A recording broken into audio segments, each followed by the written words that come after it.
Comme l'histoire en train de se faire, la violence est complexe. Choisissons un cas, Arménia, dans la chaîne centrale de la cordillère des Andes. On peut considérer que c'est l'une des plus vieilles réserves de la violence colombienne. Une violence qui oscille sur la carte politique entre le banditisme classique à la mode sicilienne et l'ambition révolutionnaire d'allure castriste. Les uns cherchent l'argent, les autres le pouvoir. L'autorité les confond volontiers sous le vocable de bandoleros. Alors que dans les régions du Marquetalia et du Santander, de récents troubles ont révélé l'existence de centaines de maquisards du type révolutionnaire, ceux que l'armée pourchasse ici sont plus des maraudeurs et des rançonneurs que des idéalistes. Et ils ont beau jeu au milieu de cette végétation profuse où les maisons sont trop isolées. L'armée nous reçoit et nous escorte. Au quartier général de la 8e brigade, on collectionne les armes et les têtes. C'est un musée Grévin qui s'ignore. Ce tableau montre l'année de l'installation de la brigade, l'année 70. Oui. Et montre le principal bandit qui est dans la juridiction de la brigade. Tous ces morts, tous bandits. Et le principal des bandits, c'est Chispas, Teófilo Rojas Barón, avec effectifs 42. 42 hommes, oui. C'est le moulage de ces bandits qui est tombé pour la troupe dans l'année 63. Oui. 63. Combien de victimes a fait Chispas? Victimes en total de... Dites seulement en espagnol, dites en espagnol, je traduirai. 600. 600. 600. 600 victimes. 600 victimes. Oui. Et alors, vous avez fait le moulage de Chispas aussitôt après l'avoir capturé et tué. Capturé et tombé pour la troupe. Oui. Et le principal bandit. Pouvez-vous nous montrer un autre bandit célèbre de la collection que vous avez là? Un autre, c'est la hyène. La hyène, autrement dit la hyène en français, oui. 60 victimes. Oui. Et tous ces bandits avaient des armes qui leur appartenaient. Est-ce qu'ils fabriquaient leurs armes eux-mêmes? Les armes, c'est les principales armes qu'ils fabriquent dans la juridiction. Ah oui, oui. C'est le principal. C'est le fusil de Chispas, hein? Le Chispas. C'est le fusil de Chispas. Fusil mitrailleur? Non. Mitrailleur automatique. Automatique. Ouais.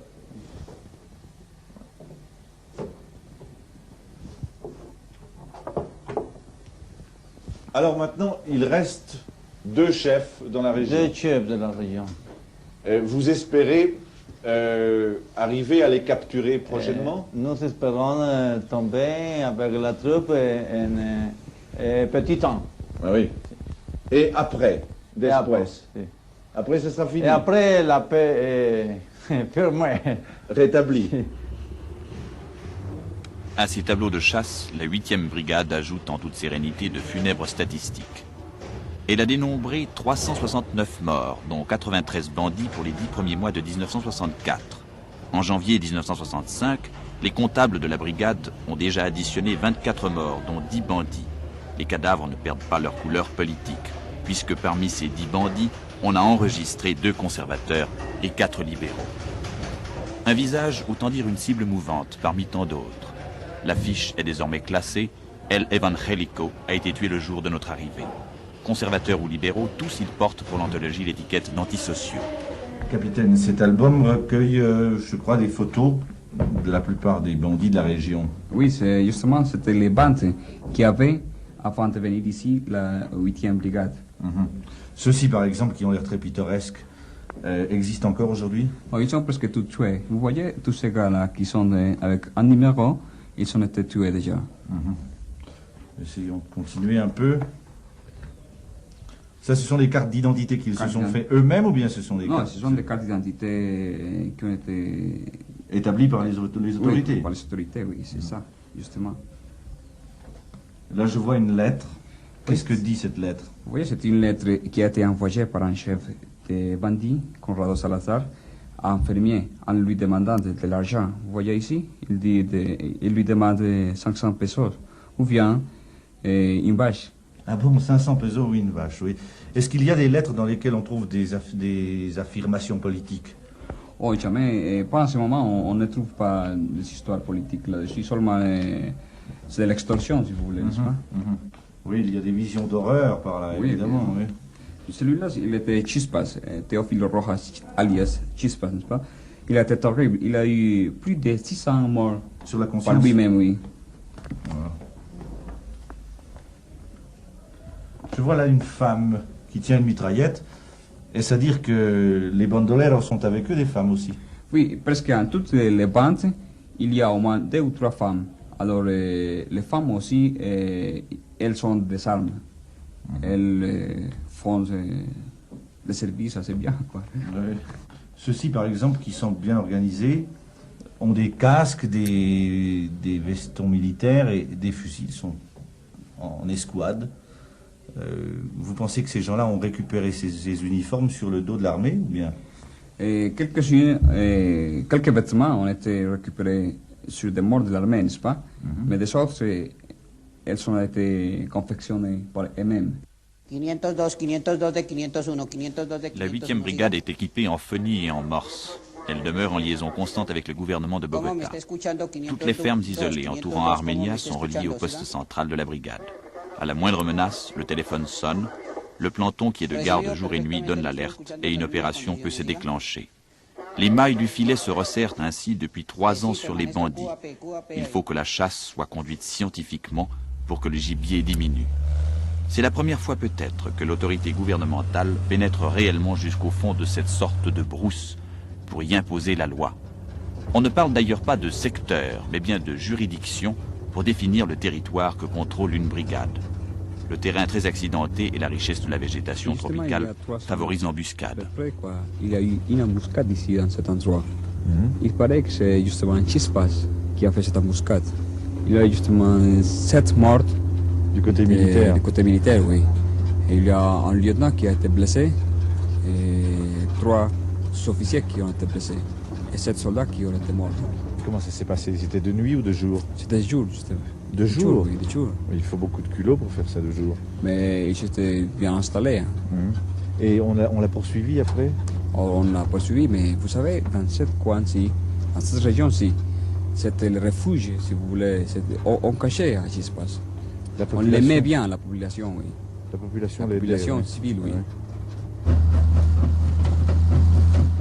Une lutte efficace contre le banditisme est impensable sans l'appui de la population civile. L'armée colombienne a dû changer ses méthodes, abandonnant les démonstrations de force qui faisaient autant de ravages parmi les innocents que chez les coupables. Elle a opté pour une action de police de grand style. Aux opérations massives qui lui attiraient tant de haine, elle a substitué les travaux constructifs du génie afin de tirer de leur isolement les paysans colombiens trop exposés aux exactions des hors-la-loi. Le jeune citoyen appelé à chasser le bandit durant sa période de service militaire ne le fait jamais dans la région où il est né. On écarte de la sorte tout risque de complicité avec la population dont il est issu. Les gens parmi lesquels il vit et qu'il ne connaît pas, on lui enseigne à les traiter désormais non plus comme des ennemis en puissance, mais comme des amis dont il s'agit de gagner la confiance en leur apportant son aide.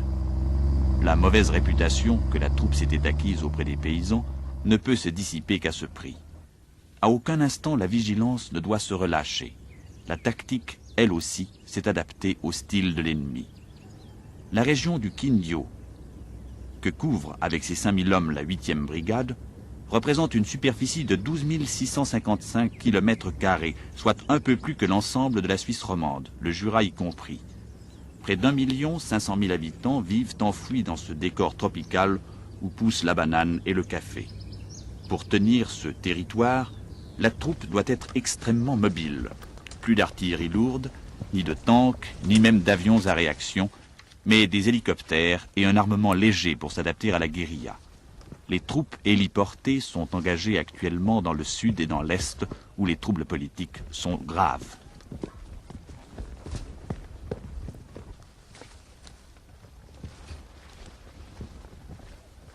L'armée se cache, comme les bandits. Le poste avancé vers lequel s'achemine cette patrouille pourra disparaître en quelques heures. Les engagements sont rapides.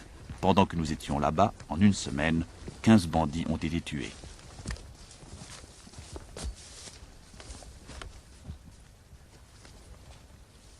L'optique de la situation, telle que nous la découvrons à travers ces images, est forcément unilatérale.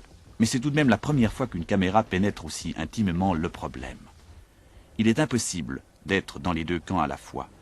Mais quelles que soient les réserves que de ce fait l'objectivité nous convie à formuler, il faut bien reconnaître que ces jeunes Colombiens ne manifestent sous l'uniforme aucun fanatisme ni aucune propension à la violence.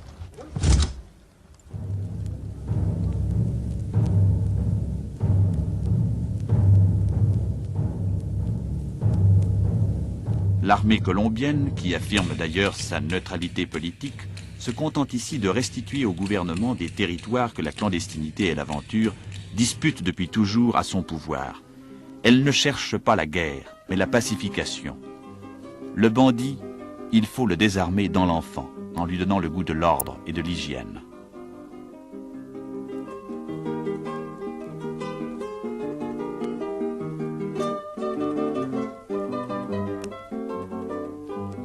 Les écoles sont rares et les populations très dispersées. Au poste, le soldat s'improvise également instituteur pour lutter contre l'analphabétisme.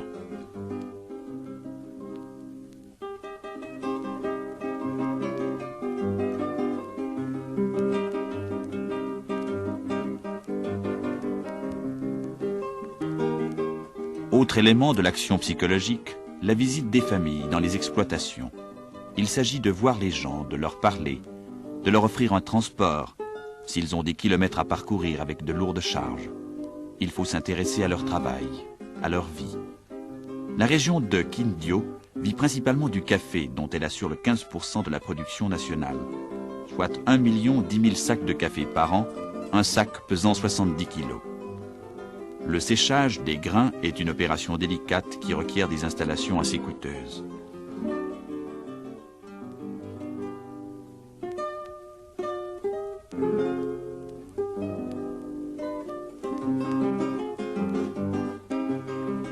La pluie n'est pas le seul ennemi que craint la récolte. La tranquillité du pays est une des conditions premières de l'amélioration du niveau de vie. L'armée s'est fixée pour tâche d'en convaincre la population. L'amertume et l'impatience qu'engendre la misère sont en effet des portes ouvertes sur la violence. Lorsqu'une patrouille d'une dizaine d'hommes visite une maison, elle apporte en gage d'amitié de la pénicilline pour les malades et des bonbons pour les gosses. Ensuite, affaire de bavarder un peu, on boira le tinto, c'est-à-dire le café. On fera le tour des problèmes du jour pour savoir où en est le climat psychologique dans le coin.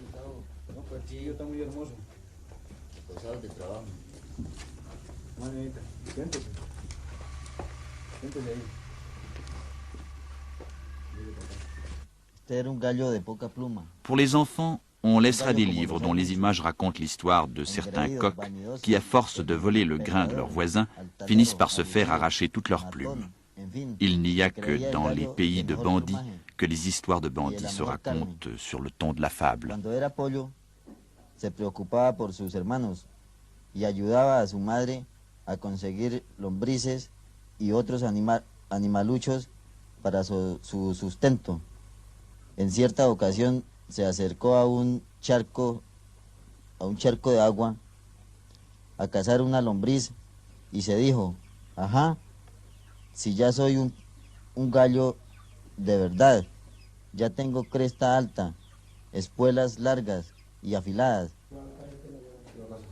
Au bistrot, le bandit qui s'arrête quand le billard est libre mange en principe sans payer. C'est un droit qu'on lui accorde, comme à un demi-seigneur. Dans cette région du Quindío, où sans l'armée, le gouvernement central n'est qu'une fiction, le hors-la-loi fait presque partie de la tradition. Même avec 600 cadavres sur la conscience, il n'est pas forcément haï de la population. Est-ce que vous avez connu Chispas? El señor pregunta que si usted conoció a Chispas. Oui, la connu. Est-ce qu'il était méchant particulièrement? Pregunta que si él era, digamos, de mala clase con ustedes. No, il dit qu'il était méchant avec eux. Est-ce qu'il vous a fait du bien alors? Él les hacía algunos bienes a ustedes, les daba alguna cosa? No, nosotros no nos daba, No, ni nos quitaba. Il dit que él ne leur donnait rien, mais non plus Él demandé ni bien ni mal. Ni mal, ni bien ni mal. Bon, est-ce qu'il vivait ici? Pregunta que si él vivía aquí. Venía, de paso. Oui, il dit qu'il venait ici en passant. Ce n'était pas son quartier général. Era que él tenía aquí más o menos su sitio de operaciones o... No, ellos. No, il n'avait pas ici. Ah bon? Él pasaba, Il passait seulement. venía. Por ahí Venía, cada sí. mes, cada 2 meses, cada año. Chaque mois, chaque 2 mois ou chaque an. Et quand il passait ici, est-ce qu'il prenait à manger, il se ravitaillait? Cuando él pasaba por aquí, él comía aquí, tomaba alimentos No, o señor. alguna cosa. Años. Aquí nos llegó a, por ahí un tinto. Très peu, quoi, un petit café et tout. Avez-vous regretté qu'il soit mort? Pregunta que si usted lamenta pues que le haya sido muerto. No, años. No, il ne regrette pas. Et depuis qu'il a disparu, est-ce que le calme est revenu ici? Después de que él fue muerto, ¿eso se calmó más? Completamente. Completamente calmo. Vino el batallón y ya pudo operar y la flecha y se pacificó esto y pudimos trabajar. Porque era que nosotros teníamos miedo. Sí, parce que il dit que est venu la troupe, la compagnie Flecha, et tout s'est pacifié, alors ils peuvent travailler. C'est bien sûr aux grosses fortunes que s'attaquent de préférence les bandits colombiens. Le coup classique de l'enlèvement du fils de famille se pratique jusqu'à Bogota. Le malheur de ces riches impressionne peu les pauvres. Sans pour autant entendre justice dans le crime, on se laisse dire en Colombie qu'une réforme agraire résoudrait plus vite le problème du banditisme que l'intervention de l'armée. Mais tous les projets qui en ont été élaborés se sont heurtés à la résistance des grands propriétaires terriens. Les gros producteurs de café du Quinio font travailler sur leurs propriétés de plusieurs centaines d'hectares une cinquantaine de personnes en permanence. En période de récolte, 2 fois l'an, ce nombre peut tripler.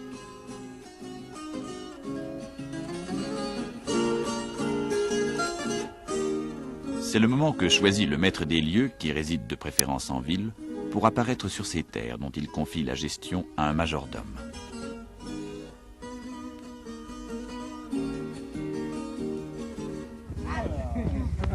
Jeunes ou vieux, petits ou grands propriétaires, employés ou simples gratteurs de terre du Quinio, l'armée ne fait pas de différence aujourd'hui.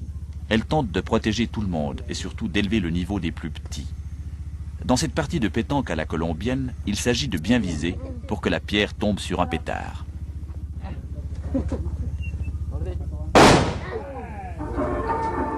Le coup de feu ici, ce n'est qu'un jeu. Comme l'inévitable combat de coq ou l'inédite course de chat. C'est encore l'armée qui organise pour les civils ces loisirs où l'intrigue politique ne mène plus le bal. La partie est anodine, mais l'enjeu est immense, puisqu'il s'agit peut-être du bonheur et du progrès, et de la paix aussi de tout un peuple.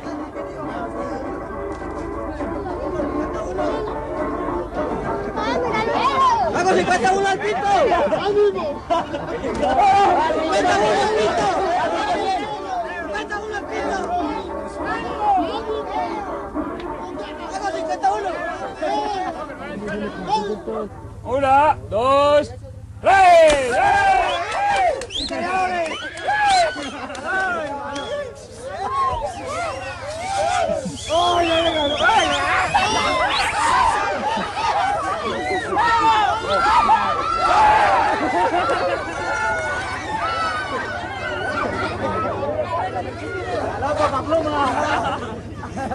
Il est des images qui, sans permettre un jugement, méritent beaucoup d'étonnement. Ainsi cette Colombie qui va chez les soldats apprendre l'insouciance.